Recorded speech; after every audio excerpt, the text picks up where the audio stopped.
दोस्तों, वर्तमान युग के इस आधुनिक दौर में आदमी विज्ञान पर भरोसा करता है। अब ऐसे में यदि हम आपको शकुन अपशकुन जैसी बातें बताएंगे तो हो सकता है कि आप इसे अंधविश्वास समझें। आपको लगेगा कि ये सारी बातें महज काल्पनिक है और वास्तविकता से इनका कोई सरोकार नहीं है। लेकिन दोस्तों, भले ही आप माने या ना माने, परंतु हिंदू धर्म इन सभी बातों में विश्वास करता है और पूरी तन्मयता के साथ इनका पालन करने की सलाह देता है। संभवतः इसी वजह से आज भी ये बातें अस्तित्व में है। वैसे इसी क्रम में आज हम आपको शकुन अपशकुन से जुड़ी 3 ऐसी महत्वपूर्ण बातें बताने जा रहे हैं जिन्हें जानकर आप बड़ी से बड़ी परेशानी से बच सकते हैं। तो चलिए शुरू करते हैं। नमस्कार और एक बार फिर स्वागत है आप सभी का आपके अपने वीडियो कलेश यूट्यूब चैनल पर।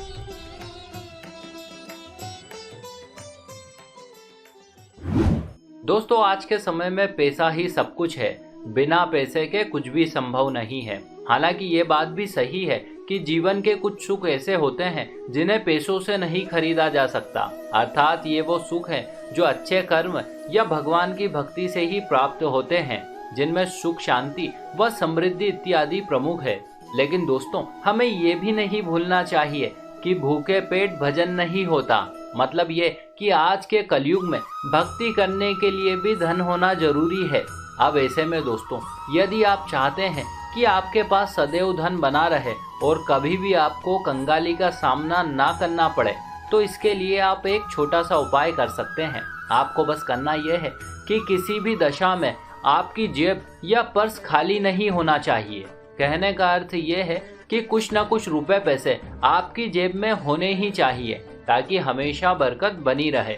चलिए अब बात करते हैं दूसरे अपशकुन की। दोस्तों, कहने को तो दर्पण एक बहुत ही साधारण सी चीज है। सामान्य दृष्टिकोण से यदि देखा जाए तो इसका कोई विशेष महत्व नहीं है, लेकिन आध्यात्मिक दृष्टिकोण से ये बहुत ही अधिक महत्व रखता है।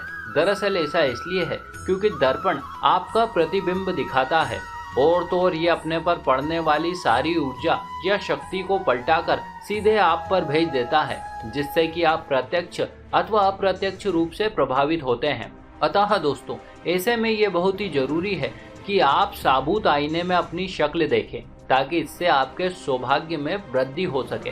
किंतु इसके ठीक विपरीत यदि आप टूटे हुए दर्पण में अपना चेहरा देखते हैं तो ये आपके लिए दुर्भाग्य का कारण बनता है। अब आप खुद ही फैसला कीजिए कि आप सौभाग्य चाहते हैं अथवा दुर्भाग्य। भलाई इसी में है कि यदि आपके घर में कोई टूटा हुआ आईना है तो तुरंत उसे बदल लीजिए, नहीं तो आपको दुर्भाग्य का सामना करना पड़ेगा। वैसे शास्त्रगत मान्यताओं के अनुसार 1 वर्ष से कम आयु के बच्चे को कभी दर्पण नहीं दिखाना चाहिए। इतना ही नहीं बल्कि शास्त्र ये भी कहते हैं कि दर्पण का टूटना अपशकुन है। ऐसे में जितनी जल्दी हो सके आप इसके टूटे हुए टुकड़ों को इकट्ठा करके बहते हुए जल में प्रवाहित कर दें ताकि जल्द से जल्द आप पर आया संकट टल जाए। चलिए अब बात करते हैं तीसरे अपशकुन की। दोस्तों, कहने को तो कपड़े बड़ी ही साधारण सी चीज है।